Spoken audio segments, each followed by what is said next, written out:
उत्पत्ति अध्याय 50। उत्पत्ति अध्याय 50। तब यूसुफ अपने पिता के मुंह पर गिरकर रोया और उसे चूमा। और यूसुफ ने उन वैद्यों को जो उसके सेवक थे आज्ञा दी कि मेरे पिता की लोथ में सुगंध द्रव्य भरो। तब वैद्यों ने इसराइल की लोथ में सुगंध द्रव्य भर दिए और उसके 40 दिन पूरे हुए, क्योंकि जितनी लोथ में सुगंध द्रव्य भरे जाते हैं उनको इतने ही दिन पूरे लगते हैं। और मिस्री लोग उसके लिए 70 दिन तक विलाप करते रहे। जब उसके विलाप के दिन बीत गए तब यूसुफ फिरौन के घराने के लोगों से कहने लगा, यदि तुम्हारी अनुग्रह की दृष्टि मुझ पर हो तो मेरी यह विनती फिरौन को सुनाओ कि मेरे पिता ने यह कहकर कि देख मैं मरने पर हूं, मुझे यह शपथ दिलाई कि जो कब्र तूने अपने लिए कनान देश में खुदवाई है उसी में मैं तुझे मिट्टी दूंगा। इसलिए अब मुझे वहां जाकर अपने पिता को मिट्टी देने की आज्ञा दे, तत्पश्चात मैं लौट जाऊंगा। तब फिरौन ने कहा, जाकर अपने पिता की खिलाई हुई शपथ के अनुसार उनको मिट्टी दे। सो यूसुफ अपने पिता को मिट्टी देने के लिए चला और फिरौन के सब कर्मचारी अर्थात उसके भवन के पुरनिये और मिस्र देश के सब पुरनिये उसके संग चले। और यूसुफ के घर के सब लोग, उसके भाई और उसके पिता के घर के सब लोग भी संग गए, पर वे अपने बाल बच्चों और भेड़ बकरियों और गाय बैलों को गोशेन देश में छोड़ गए और उसके संग रथ और सवार गए। सो भीड़ बहुत भारी हो गई। जब वे हदाद के खलिहान तक जो यरदन नदी के पार है पहुंचे तब वहां अत्यंत भारी विलाप किया और यूसुफ ने अपने पिता के लिए 7 दिन का विलाप कराया। हदाद के खलिहान में के विलाप को देखकर उस देश के निवासी कनानियों ने कहा, यह तो मिस्रियों का कोई भारी विलाप होगा।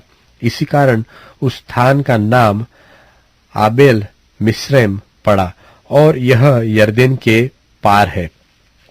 और इस्राएल के पुत्रों ने उससे वही काम किया जिसकी उसने उनको आज्ञा दी थी, अर्थात उन्होंने उसको कनान देश में ले जाकर मकपेला की उस भूमि वाली गुफा में जो ममरे के सामने है मिट्टी दी, जिसको इब्राहिम ने हित्ती एप्रोन के हाथ से इस निमित्त मोल लिया था कि वह कब्रिस्तान के लिए उसकी निज भूमि हो। अपने पिता को मिट्टी देकर यूसुफ अपने भाइयों और उन सब समेत जो उसके पिता को मिट्टी देने के लिए उसके संग गए थे मिस्र में लौट आया। जब यूसुफ के भाइयों ने देखा कि हमारा पिता मर गया है तब कहने लगे, कदाचित यूसुफ अब हमारे पीछे पड़े और जितनी बुराई हमने उसके की थी सबका पूरा पलटा हमसे ले। इसलिए उन्होंने यूसुफ के पास यह कहला भेजा कि तेरे पिता ने मरने से पहले हमें यह आज्ञा दी थी कि तुम लोग यूसुफ से इस प्रकार कहना कि हम विनती करते हैं कि तू अपने भाइयों के अपराध और पाप को क्षमा कर। हमने तुझसे बुराई तो की थी, पर अब अपने पिता के परमेश्वर के दासों का अपराध क्षमा कर। उसकी ये बातें सुनकर यूसुफ रो पड़ा और उसके भाई आप भी जाकर उसके सामने गिर पड़े और कहा, देख हम तेरे दास हैं। यूसुफ ने उनसे कहा, मत डरो, क्या मैं परमेश्वर की जगह पर हूं? यद्यपि तुम लोगों ने मेरे लिए बुराई का विचार किया था, परंतु परमेश्वर ने उसी बात में भलाई का विचार किया, जिससे वह ऐसा करे जैसा आज के दिन प्रकट है कि बहुत से लोगों के प्राण बचे हैं।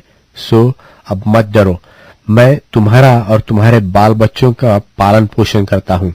इस प्रकार उसने उनको समझा बुझाकर शांति दी और यूसुफ अपने पिता के घराने समेत मिस्र में रहता रहा। और यूसुफ 110 वर्ष जीवित रहा और यूसुफ एप्रैम के परपोतों तक देखने पाया। और मनश्शे के पोते जो माकीर के पुत्र थे वे उत्पन्न होकर यूसुफ से गोद में लिए गए।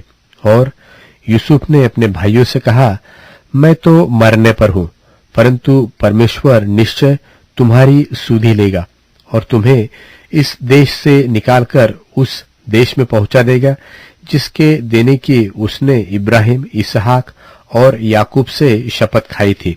फिर यूसुफ ने इस्राएलियों से यह कहकर कि परमेश्वर निश्चय तुम्हारी सुधि लेगा, उनको इस विषय की शपथ खिलाई कि हम तेरी हड्डियों को वहां से उस देश में ले जाएंगे।